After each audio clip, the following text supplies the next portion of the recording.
सदैव ईश्वर पर विश्वास रखिए।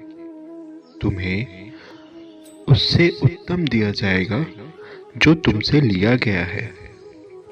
वास्तविकता में हमारी वेदना को सुनने वाला भगवान के सिवाय और कोई नहीं होता। इसलिए मौन होकर अपनी प्रार्थनाओं को भगवान के समक्ष रखिए। वो सुनते हैं। जब जल गंदा होता है तो उसे हिलाते नहीं हैं, बल्कि शांत छोड़ देते हैं, जिससे गंदगी अपने आप ही नीचे बैठ जाती है। इसी प्रकार जीवन में परेशानी आने पर बेचैन होने की बजाय शांत रहकर विचार करें। मुश्किल वक्त दुनिया का सबसे बड़ा जादूगर है, जो एक पल में आपके चाहने वालों के चेहरों से नकाब हटा देता है। पेड़ के नीचे रखी भगवान की टूटी हुई मूर्ति को देखकर समझ आया कि परिस्थिति चाहे कैसी भी हो, कभी खुद को टूटने नहीं देना, वरना ये दुनिया जब टूटने पर भगवान को घर से निकाल सकती है, तो फिर हमारी तो औकात ही क्या है। भगवत गीता में लिखा है, आपका मन अंधा होता है, इसके पास अपना कोई ज्ञान नहीं होता। मन कुछ नहीं जानता, ना ही सही मार्गदर्शन करता है। इसलिए आप अंधे मन की बातें मानकर जरूरी कामों को टालना बंद कर दीजिए। आप हमेशा अपनी बुद्धि से काम लीजिए, मन से नहीं, क्योंकि अंधा मन हमेशा आपको जरूरी कामों को करने से रोकता है। जब आप बुद्धि के जरिए जरूरी कामों को करना शुरू कर देते हैं, तो धीरे धीरे आपका मन आपका मित्र बनता चला जाएगा। लेकिन अभी आपका मन आपका दुश्मन बना हुआ है, जो आपको दिन ब दिन बर्बाद कर रहा है। याद रखें, संपत्ति का उत्तराधिकार एक से अधिक हो सकता है, लेकिन कर्म का उत्तराधिकारी केवल हम स्वयं होते हैं। यदि आप सही हैं तो आपको गुस्सा होने की कोई जरूरत नहीं, और यदि आप गलत हैं तो आपको गुस्सा होने का कोई अधिकार नहीं। याद रखना, तेरी किस्मत का लिखा तुझसे कोई नहीं ले सकता।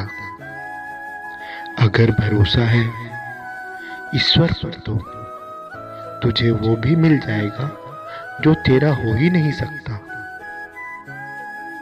जरूरी नहीं कि सभी लोग हमें समझ पाए, क्योंकि तराजू सिर्फ वजन बता सकता है, गुणवत्ता नहीं।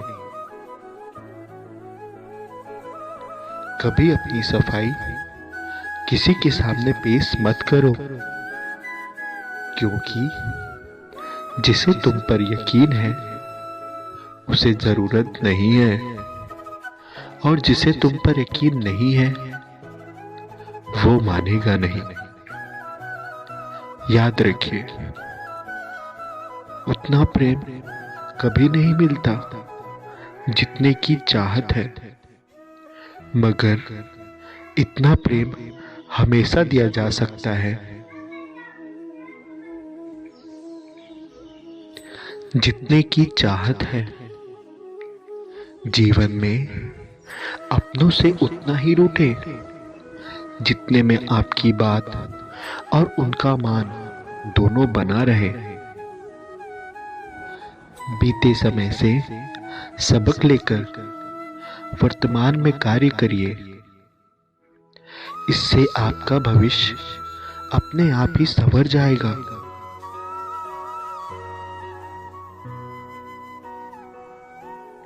मिटाने से नहीं मिटते ये भाग्य के लेख। कर्म अच्छे तू करता चल, फिर ईश्वर की महिमा देख। जो इंसान दूसरों के चेहरे की मुस्कान देखकर खुश होता है, ईश्वर उसके चेहरे की मुस्कान कभी फीकी नहीं पड़ने देता है। खुश रहना चाहते हैं तो जिंदगी के फैसले अपनी परिस्थितियों को देखकर ले। दुनिया को देखकर जो फैसले लेते हैं वो दुखी ही रहते हैं। सत्य तो तुम्हें पहले से ही पता है, पर ये तुम्हारी भावनाएं तुम्हें गलत दिशा में लेके चली गई। जिस भी क्षण तुम खुद को महत्व देना शुरू कर दोगे, उसी क्षण दुनिया तुम्हारी कद्र करना शुरू कर देगी। हर करीबी इंसान को अपने राज मत बताइए, क्योंकि जो आज आपके साथ है वो कल आपके खिलाफ भी हो सकते हैं। सर्वप्रथम हमारा खुद पर विश्वास होना जरूरी है, क्योंकि हम अपने रास्तों पर स्वयं चलते हैं। इस जीवन में दर्द तो तय है, ये आपके हाथ में नहीं है, लेकिन दुखी होना या ना होना ये आपके हाथ में अवश्य है। याद रखिए, बोलने से पहले शब्द आपके वश में है, परंतु बोलने के बाद आप शब्दों के वश में हो जाते हैं। संभाल कर रखी हुई चीज और ध्यान से सुनी हुई बातें कभी न कभी काम आ ही जाती हैं। जीवन एक बड़ी यात्रा है। आपको हर किसी को जवाब देने और हर चीज पर प्रतिक्रिया करने की जरूरत नहीं है। दूसरों को अपमानित करने वाले स्वयं को भी अपमानित करते हैं, क्योंकि आत्मा सभी में एक होती है और आत्मा परमात्मा का अंश है। किसी को अपमानित करने वाला यह अपेक्षा ना रखे कि उसको दूसरे से सम्मान मिलेगा। कर्म का यही सिद्धांत है। मनुष्य को अपनी गलतियों की सजा भले तुरंत ना मिले, परंतु समय के साथ कभी न कभी सजा अवश्य मिलती है। अगर ईश्वर दे तो कोई छीन नहीं सकता, अगर वो छीन ले तो कोई दे नहीं सकता। याद रखिए, एक दिन शिकायत आपको वक्त से नहीं खुद से होगी, क्योंकि एक खूबसूरत जिंदगी सामने थी और आप दुनियादारी में उलझे रहे। दुआओं का कोई रंग नहीं होता, लेकिन जब वो रंग लाती है तो जिंदगी रंगों से भर जाती है। सही कर्म वे नहीं जिसके परिणाम हमेशा सही हो, अपितु सही कर्म वह है जिसका उद्देश्य कभी गलत ना हो। समस्या को एकांत होकर समझना ही समस्या के समाधान की पहली सीढ़ी है। जब आप प्रार्थना करते हैं तब ईश्वर से बात करने का प्रयास करते हैं, किंतु जब आप ध्यान करते हैं तो ईश्वर को सुनने का प्रयास करते हैं। यदि जीवन बेरंग है तो मेहनत करो, क्योंकि मेहनत हमेशा रंग लाती है। दोस्तों, आशा करता हूँ गोविंद प्रवाह का यह प्रसंग आपको पसंद आएगा। मिलते हैं गोविंद प्रवाह के अगले वीडियो में। राधे राधे।